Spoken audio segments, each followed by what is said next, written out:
a lot easier just to quit at the end of the day and say, it ain't worth it. It ain't worth the time. It ain't worth the loss. So just a little update on the predator situation. So if you've been following along, you know that we had a massive predator attack. Went out of town for a bit, for a couple of days, and then my sister called me and said, hey, we checked the chickens this morning, everything was fine. And then we came back this afternoon to check on things, and you've got like 11 to 15 dead. I don't remember what that number was, in the middle of the day. So we were like, what is going on? You know, that we've got electric netting around them. At the time, that was having some difficulty. So we were like, okay, something was able to get in. Maybe it was a fox, maybe it was a coyote. We weren't really sure at that point, but it was a devastating hit. Thankfully, knock on wood, since we got our goose, we do not have a lot of problems with hawks anymore. We do have a hawk that lives here on the farm. We keep an eye on it.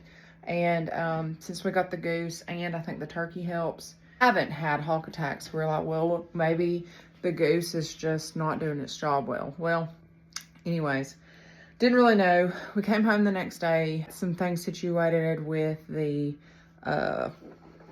electric netting, and then we were able to get it up and go, and we're like, okay, that whatever it was, we've got the charger up and going now. We know it's lit. Surely everything's okay.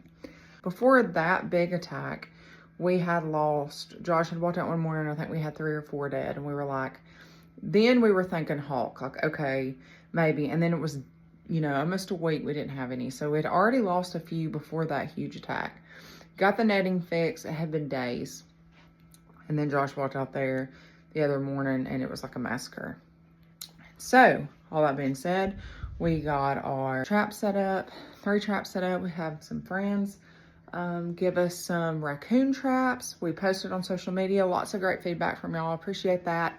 And then we came down to it's a raccoon. Middle of the day attacks. No way it's hawks. You know, whatever was killing it is not eating it. Some of their chests were like ripped open and nothing was done to them. Most of them still had heads. I know that because I had to go get them all up out of the field because Josh had to get to work. So just really sad. So all that to say, just to give you an update. It's a sucker punch. And there comes a point where you start saying, maybe we're not supposed to do it. Are we supposed to just stop chickens? You know, lots of conversations lately being had on what routes we need to take with things because times are tough, guys. We're obviously not giving up.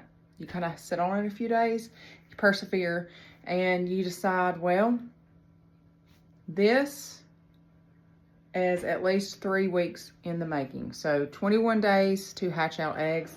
These are eggs that we have had over the past, I guess, week. So it won't be from the chickens from the big massacre that we had last weekend when we were out of town, but these are eggs from the chickens that we just lost a few days ago. And so there's at least hope in that. Thankfully, those were still sitting on our counter for us to eat. And so I said, you know what? Let's go ahead and get them going. She originally had said, we're not going to rebuild yet. We've got a lot of work to do. We have to get things in order as far as our chickens go. We need to make sure the situation is under control, and we do need new infrastructure for our chickens. Most definitely. We have a shelter that we're going on like 6 years with, just financially trying to put money into building our egg layers. Eggs is something that you'll hear is called a lost lead. So we have a ton of money in our eggs and in our chickens.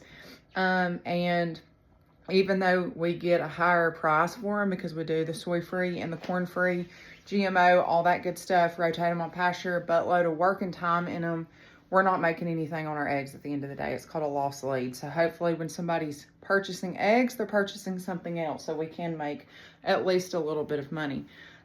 So with that being said, putting a whole lot of money into the infrastructure and stuff of our laying hens is not really something we have the resources for right now. But we decided that, you know what, we have the eggs. We've worked hard on growing our flock. We have certain genetics like Josh talked about on that post. We look for certain things. We have strong girls. They lay great. We like color in our eggs. We feel like our customers do too. So our boys love hatching the chicks. This is our homeschool room in here. And we love just watching the incubator, usually in the winter time. We do our hatching in the winter time. And so now it is the middle of summer. Our brooder stays constantly full with our meat birds before they're going out on pasture. We're constantly going through them. So laying chicks for us, when we hatch them, that's a winter thing. The brooder's wide open. When they hatch out, they can go straight in the brooder. They have to stay in the brooder a whole lot longer because they don't grow as fast as meat birds. And then we're able to put them in a smaller shelter in the yard close by and that kind of thing. Well, since we decided to go ahead and put some in the incubator because we had the eggs from the ones that were massacred, we're just going to figure things out and go from there. So 3 weeks from now, these guys will go somewhere with a heat lamp, maybe in our garage. I don't know. We're going to figure it out. That's kind of a part of farming, right? You kind of figure it out as you go because life is punching you in the gut every time you turn around when it comes to farming.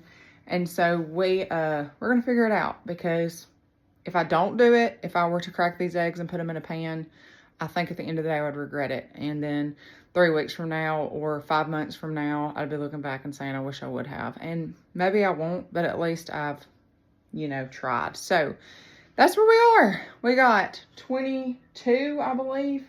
I think this incubator holds 21 or 22 in the incubator right now going.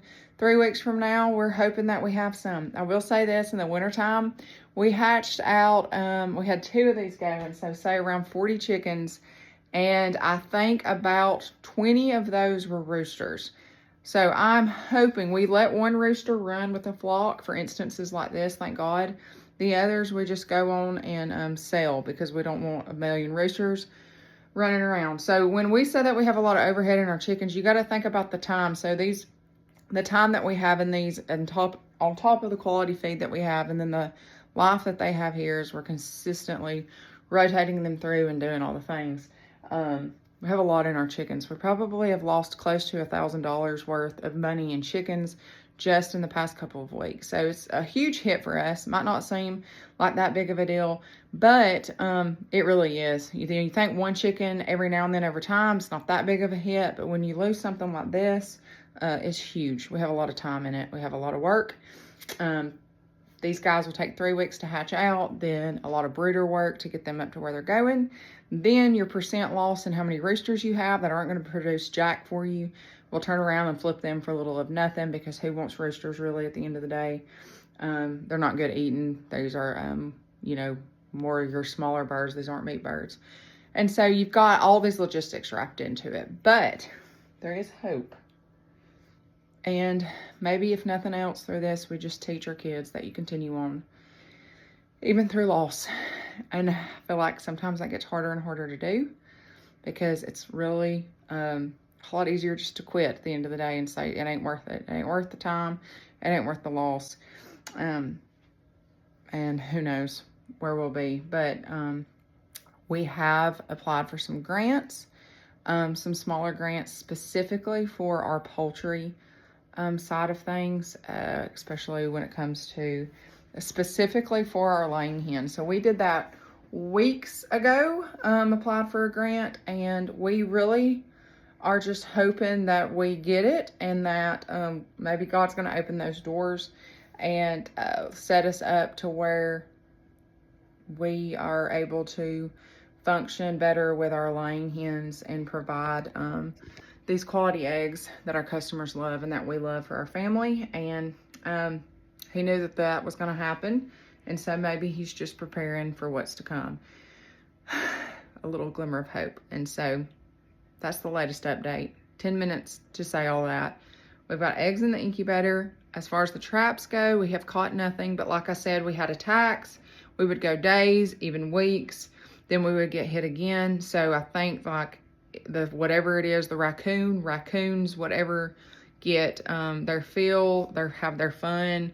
Then we get out there and we're, really walking around a lot, doing a lot of stuff, and then maybe they get frightened. We've got 3 traps set up. Now we have some raccoon specific traps from some church family that we're going to try, and hopefully we catch the sucker. And I've already told the boys that they're getting a coonskin hat out of it.